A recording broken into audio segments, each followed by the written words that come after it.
자, 먼저 매일매일 각 분야 전문가들과 함께 생활 속 다양한 궁금증 해결해 보겠습니다. 지난해 과속 운전으로 적발된 건수가 1240만 건, 그러니까 3초에 한 대꼴로 적발이 됐는데요. 20km를 초과해 발생한 교통사고도 1124건으로 해마다 증가하고 있다고 합니다. 자, 그런데 이런 과속은 12대 중과실 사고 원인의 하나로 교통사고의 중심 중 하나인데요. 보험 등이 있어도 형사처벌을 받게 되는 등 처벌도 그만큼 엄중합니다.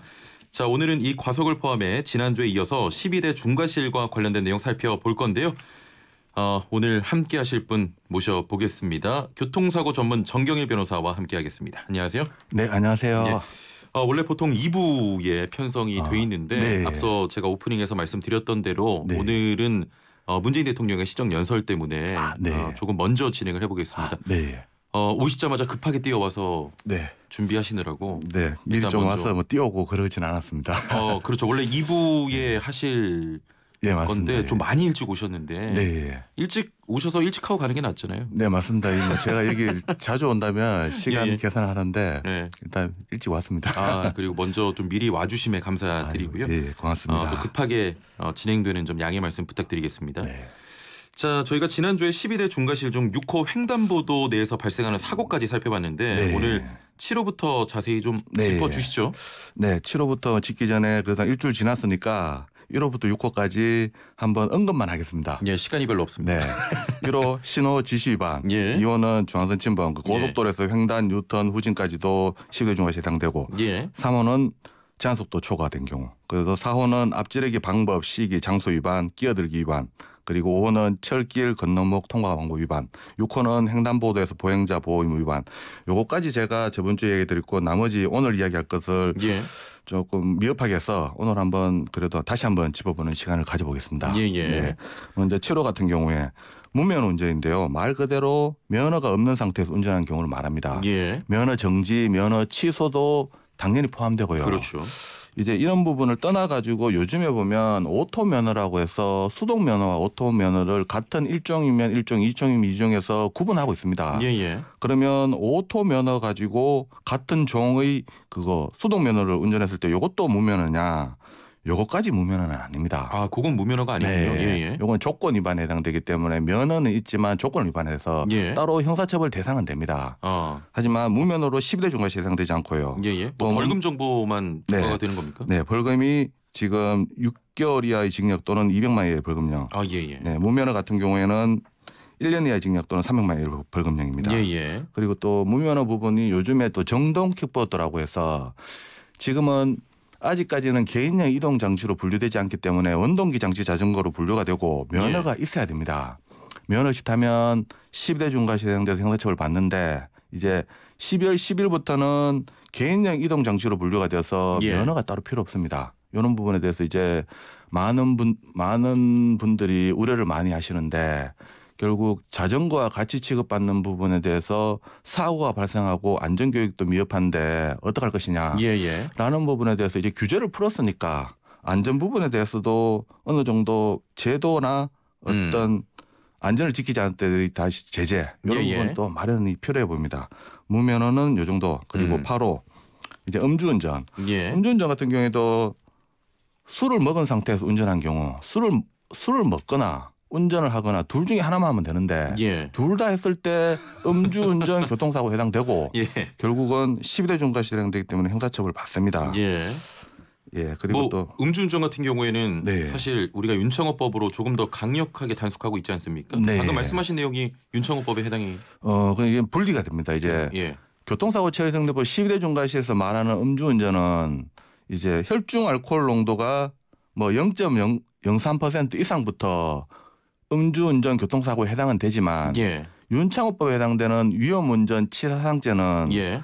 음주운전을 전제로 음주로 정상적인 운전이 곤란한 상태에서 교통사고를 발생시켰을 때 사람이 예. 다치거나 사망했을 때를 상정한 것이기 때문에 예. 12대 중과실에 해당되는 음주운전 중에서 좀 더 만취된 경우 그러니까 통상적으로 정상적인 운전이 곤란한 상태를 혈중 알코올 농도 0.1% 초과된 경우를 말합니다. 그 기준이 얼마나 더 많이 마셨냐 이 차이입니까? 예, 그러니까 정도, 그러니까 많이 마셨는 거가 하나의 징표가 되는 것이고 예, 예. 정상적인 운전이 곤란한 상태였다면 윤창호법이 적용 대상이 되는 거고 예. 음주를 했는데 정상적인 운전이 곤란한 상태까지 이르지 않았고 0.03%를 초과했다면 12대 중과실에 해당되는 음주운전 교통사고에 해당됩니다. 그러니까 만약에 네. 그 심하지 않은 상태에서 운전하다가 사람을 치었습니다. 네. 그러면 윤창호법 적용이 안 된다는 거죠? 네, 그러니까 음주운전으로 사람을 쳤다고 무조건 윤창호법이 적용 대상이 되는 것이 아니라 예예. 이제 혈중 알코올도 0.03% 예, 예. 이상이 된 경우에는 12대 중과실에 해당은 되지만 정상적인 운전이 곤란한 상태 예예. 이것이 좀 애매모호하지만 통상적으로 예, 예. 0.1% 초과됐다면 그러니까 예. 쉽게 말하면 자 변호사님 쉽게 말씀해 주시는 건 잠시 2부에 네. 이어서 해주시면 될 것 네, 같습니다. 알겠습니다. 예. 자 1부 벌써 마칠 시간이에요. 정경일 변호사와 네. 함께하고 있고요. 56분 날씨와 교통 정보 듣고 2부에서 자세한 이야기 나눠보겠습니다. 네, 알겠습니다. 좀 이따 뵙겠습니다. 예. 네, 정경일 변호사와 함께 교통사고 관련한 이야기 계속 이어가 보도록 하겠습니다. 좀 하고 싶은 이야기가 많은데 좀 빠르게 진행을 해봐야 될 것 같고요. 조금 전 내용 좀 정리를 해드리면 음주운전을 했다고 다 윤창호법이 적용되는 건 아니다라고 하시면서 쉽게 네. 좀 이야기하시겠다고 하셨는데 거기서 끊겼어요. 네. 풀어주시죠. 네. 음주 교통사고 중에서 정도가 심한 경우가 윤창호법 적용 대상이 되는데 그 정도가 심한 경우를 뭘 말하느냐 한다면 음주로 정상적인 운전이 곤란한 상태 통상적으로 혈중 알코올 농도 0.1% 초과된 경우를 말합니다. 예. 따라서 혈중 알코올 농도 0.1% 초과된 만취 상태에서 운전했다면 윤창호법 적용 대상이 되는 것이고 그것이 아니면 그냥 음주운전 교통사고에 해당돼서 10회 중과실에 해당됩니다. 예. 정도의 차이가 있습니다. 아 그렇군요. 네. 쉽게 말씀해 주신다 그랬는데 네. 그냥 결론적으로 술 많이 먹으면 윤창호법이 적용되는 거 아닙니까? 네, 맞습니다. 쉽게 그렇게 생각하시면 돼요. 많이 먹고 인사불성이다. 그런데 교통사고 냈다 그러면 윤창호법 적용 대상이 되는 것이고 알겠습니다.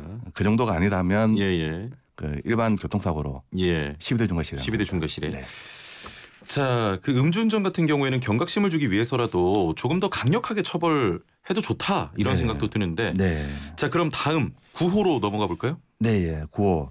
이제 보도 침범 사고, 인도 침범 사고라고 이야기합니다. 예. 그러니까 인도에서는 어떻게 보면 차가 인도를 횡단하는 경우도 예외적으로 있지만 이때도 일시 정지한 후에 보행자의 안전에 유의하면서 통행해야 됩니다. 예. 그리고 또 인도에서 보행자를 치게 된 경우 10대 중과실 형사처벌 대상이 되고요. 뭐 이 부분은 차도에서 발생된 사고가 아니기 때문에 운전자의 비난 가능성이 더 크다라는 점이 예. 강조되는 부분입니다. 그리고 10호 승객 추락 방지 의무 위반, 즉 계문 발차 사고. 차가 이제 특히 택시나 버스 같은 경우에 적용 대상이 많이 되는데요. 예. 승객의 안전을 도모해야 되는데 도모하지 못하고 문을 열어놓은 채로 출발하거나 아니면 승하차 시에 승하차가 다 이루어지지 않았는데 문 열어진 상태에 출발하다 예. 사고 발생된 경우 이 경우에는 10대 중과실로 형사처벌하겠다라는 것이고요. 예. 11호. 잠시만요. 네. 10호 승객이라고 하면 그럼 네. 처벌 대상은 운수업에 종사하시는 분들만 해당이 되겠네요. 통상적으로는 다 그렇죠. 그런데 예. 승객은 유료 승객도 있고 무료 승객도 있고 동승자도 다 포함됩니다. 아 그렇군요. 네. 예예. 이제 특히 많이 일어나는 것이 특히 버스죠. 뭐. 아 그렇죠. 네, 버스에서 예. 많이 일어나죠. 알겠습니다. 11호 소개해 네. 주시죠. 11호 어린이 보호구역, 그러니까 안전운전 의무 위반. 어린이 보호구역이 지정된 곳에서 제한 속도를 준수해야 되고 또 어린이 안전에 유의를 해야 되는데 예. 두 가지 다 지키지 못하면 형사처벌 대상이 되도록 이게 12대 중과실에 규정이 되어 있습니다. 예. 네. 자, 11호 어린이 보호구역 안전운전 의무 위반. 지난주에 민식이법의 핵심 내용과 함께 살펴봤는데요. 한 번만 좀 더 소개해 네. 주시겠습니까? 먼저 민식이법이라고 하면 먼저 처벌을 강화하는 규정도 있지만 예. 또 제도 보완 차원에서 예방하는 차원에서 도로교통법 개정도 있습니다. 뭐 과속 방지턱, 어린이 보호구역 내에서의 과속 방지턱, 과속 단속 카메라, 횡단보도 설치를 기존에는 의무화되어 있지 않던 것을 의무화하도록 도로교통법 개정이 있었고요. 예. 그다음에 사고 났을 때 운전자의 처벌을 강화하는 기존의 11호로 12대 중과시 해당되었지만 이와 같이 형사처벌 대상으로 해도 계속적인 어린이의 안전이 보호되지 못하니까 가중처벌하도록 특정 문제 가중처벌 등에 관한 법률에 따라서 12대 중과시에 해당됐을 때는 사망이든 부상이든 일률적으로 5년 이하의 금고 또는 2천만 원의 벌금형에 처해지던 것을 예. 부상의 경우에는 1년에서 15년 이하의 징역형 그리고 벌금은 500만 원에서 3천만 원 벌금형까지 가중되었고 사망의 경우에는 벌금 없이 무기 또는 3년 이상의 징역형으로 대폭 가중됐습니다. 예. 예. 네, 그리고 또 주의 의무는 제한 속도도 지켜야 되고 예. 어린이 안전에 유의해야 됩니다. 둘 다 지켜야 되고요. 가장 중요한 게 네. 어린이 보호구역 내에서 어린이에 대한 사고가 발생을 했다고 다 민식이법이 적용되는 건 아니잖아요. 네, 그렇죠. 음주운전과 마찬가지로. 네, 먼저 운전자의 과실이 전제가 돼야 됩니다. 예. 그런데 이제 사실 어린이가 갑자기 튀어나오는 경우도 많으니까 운전자분들이 이런 부분에 대해서 많이 힘들어하시는 것도 현실입니다. 예. 하지만 어린이 보호구역 내에서 그 구역 자체가 300m입니다. 예. 정문 기준으로. 그 길이가 그다지 길지 않기 때문에 20km, 10km로 진행해도 한 1, 2분이면 통상적으로 진행하던 거에다가 1, 2분 정도 더 소요된다 생각하시면 사고는 충분히 미연에 방지할 수 있거든요. 예. 그리고 또 10km, 20km로 진행하다가 사망하는 경우는 극히 드뭅니다. 이런 부분을 고려한다면 사망은 뺀다면 부상의 경우에는 기존에도 처벌했었고 예. 이제는 벌금이 좀 더 많이 올라간다라고 생각하셔가지고 어떻게 보면 어린이 안전을 위해서 어른분들이 좀 양보해야 되는 부분이 아닌가 생각합니다. 다른 법보다는 처벌이 많이 강화된 건 맞습니다. 예. 알겠습니다. 자, 12호. 12호. 예. 이 부분 가장 마지막에 추가됐는데 이제 낙하물 사고라고 해서 예. 화물 고정적 지휘반 그러니까 화물을 그러니까 이제 고정을 시켜야 됩니다. 뭐 묶거나 덮개를 씌우거나 이와 같은 조치를 해야 되는데 하지 않아서 발생된 사고. 예. 그런 조치를 안 하면 낙하물이 떨어져서 뒤따라오던 차량들이 결국 사고를 피할 수가 없습니다. 예. 보통 낙하물이 떨어졌을 때 차가 낙하물 떨어뜨린 차 진행하는 차가 1대1이라면 뭐 충분히 피하거나 사고가 안 날 가능성도 많지만 낙하물을 떨어뜨리고 난 뒤에 보통 고속도로 같은 경우에는 순찰 주기가 2시간입니다. 예. 시간당 차가 많이 지나갈 때는 몇천 대가 지나가거든요. 그렇죠. 그러면 몇천 대 한 10,000대 정도 되는 차가 지나가다가 그 낙하물에 사고가 안 난다는 보장이 없거든요. 예. 만에 하나라고 그러잖아요. 만에 하나가 일어납니다. 일어날 수밖에 없기 때문에. 예. 결국 이와 같은 낙하물 사고는 누군가는 피해를 볼 수밖에 없고 근데 또 떨어뜨린 차량을 찾지 못합니다. 떨어뜨린 차는 그냥 가버리거든요. 가해자는 있는데 피해자는 보상 못 받는 이런 부분이 많이 문제돼서 뭐 처벌을 강화해서 예방하는 차원에서 만들었는데 예. 이렇게 해가지고도 지금까지도 계속 낙하물 사고에 대해서 언론에서도 많이 이슈화가 되고 있습니다. 예. 이거 방지하려면 결국 가해 차량을 못 찾는다면 처음에 유료도로 같은 경우에는 뭐 요금을 징수하는 구간에서 그 도로관리청 직원이 단속을 하면 됩니다. 그 인력이나 뭐 비용을 문제 삼을 수도 있겠는데 단속을 하면 거기에 대해서 과태료나 가징금을 어느 정도 인력이나 비용적인 부분을 보전할 수 있고 예. 또 차량 지나가는 데서 유료도로이기 때문에 여기에서 도로의 통행료를 조금씩만 뭐 100원이나 몇십 원만 상향시키더라도 여기에 대해서 보호받지 못하는 사람들을 충분히 다 보호할 수 있을 것입니다. 예. 이렇게 해야 되지 결국은 누구 하나 재수 없으면 사망하고 여기에 대해서 아무도 책임 안 진다. 이런 구조보다는 비용이 못 들더라도 예. 피해는 회복된다라는 구조로 이루어져야 될 것 같습니다. 실제로 낙하물 사고가 빈번하게 발생합니까? 낙하물 사고 많이 발생합니다. 발생하면 또 문제는 예. 아까 전에 이야기 드린 것처럼 떨어뜨린 게 있으면 결국은 사고가 납니다. 100% 사고 납니다. 예. 네, 차가 한 대 지나간다면 사고가 안 나겠지만 10,000대씩이나 지나가는데 뭐 피하다가 옆차를 또 네. 추돌할 수도 있고. 네. 얼마 전에는 사망하는 사고도 있었고 올해도 뭐 중상 입은 사건도 많았고요. 특히 판스프링 같은 경우에 특히 화물차가 문제가 많이 되는데 운전자분들은 뭐 화물차 보통 화물차 뒤따라가면 시야도 확보 잘 안 됩니다. 예. 또 뭐가 툭툭 떨어질 줄도 잘 모르니까 가급적이면 화물차로 뒤따라가기보다는 어차피 차로가 있으면 지정차로로 화물차는 가장 우측 차로로 가게 돼 있고 또 승용차 같은 경우에는 왼쪽 차로로 갈 수 있기 때문에 피해가는 것이 지금으로서는 이야기 들을 수 있는 가장 상책입니다. 예. 자, 쭉 살펴보면 12대 중과실에 포함되지 않는 운전자의 중과실도 많아 보입니다. 네. 졸음운전이나 핸드폰 보면서 운전하는 것 등등 개선책이 필요해 보이거든요. 네, 맞습니다. 지금 처음에 교통사고 처리 특례법이 만들어졌을 때는 8대 중과실밖에 없었습니다. 그것이 지금 현재는 4개 항목이 추가돼서 12대 중과실이 됐는데 이와 같은 중과실에 더 나아가서 졸음운전. 사실 졸음운전은 음주운전보다도 더 무섭거든요. 예. 음주운전은 운전이라도 할 수 있어요. 눈을 떴기 때문에. 하지만 졸음운전은 눈 감고 운전하는 것이기 때문에 사고 날 수밖에 없습니다. 전혀 피할 수도 없고요. 또 어린이 보호구역 내 사고뿐만 아니라 노인 보호구역 사고, 장애인 보호구역 사고 이런 부분들 다 12대 중과실에 상응할 만큼 중대한 과실에 해당되거든요. 그런데 지금 말하는 사고에 대해서는 종합보험에 가입돼 있으면 부상사고 같은 경우는 형사처벌에서 자유로워집니다. 예, 예. 이런 부분 때문에 또 그러면 12대 중과실에서 13대 중과실, 14대 중과실을 만드느냐 간다면 한도 끝도 없을 것 같습니다. 이걸 개선하려면 결국 일반 조항을 만들어야 될 것인데 예. 운전자의 중대한 과실로 발생한 교통사고라는 일반 조항으로 뭐 12대 중과실이 아니라 13대 중과실을 일반 조항으로 만든다면 나머지 예상되는 중과실을 다 포용할 수 있을 것 같고 또 문제는 이 12대 중과실이 운전 중에 발생된 사고를 전제로 합니다. 예. 그런데 그게 운전 중에 발생된 사고, 운전 개념이 도로에서 차의 고유 용법대로 사용하는 것을 말하거든요. 도로가 돼야 돼요. 그런데 예. 아파트 단지 내 도로는 도로교통법상 도로가 아니고 아, 그렇군요. 또 주차장도 예. 도로가 아니에요. 그러니까 주차장이나 아파트 단지 내에서는 무면허로 운전하도 과속을 해도 신호 위반해도 12대 중과실에 해당 안 됩니다. 아, 그렇습니까? 네. 예, 예. 이런 부분을 방지하기 위해서 아까 말한 일반 조항에서 교통사고라는 것을 두어서 운전뿐만 아니라 교통으로 발생되는 사고라면 예. 충분히 해결될 것으로 보이고 또 계속 민식법이나 음주운전에서 가중처벌하는 윤창호법이 만들어지고 있는데 결국은 형량 자체가 이제 국민들의 그 법감정에 맞지 않거든요. 예. 5년 이하 금고 2천만 원의 벌금형인데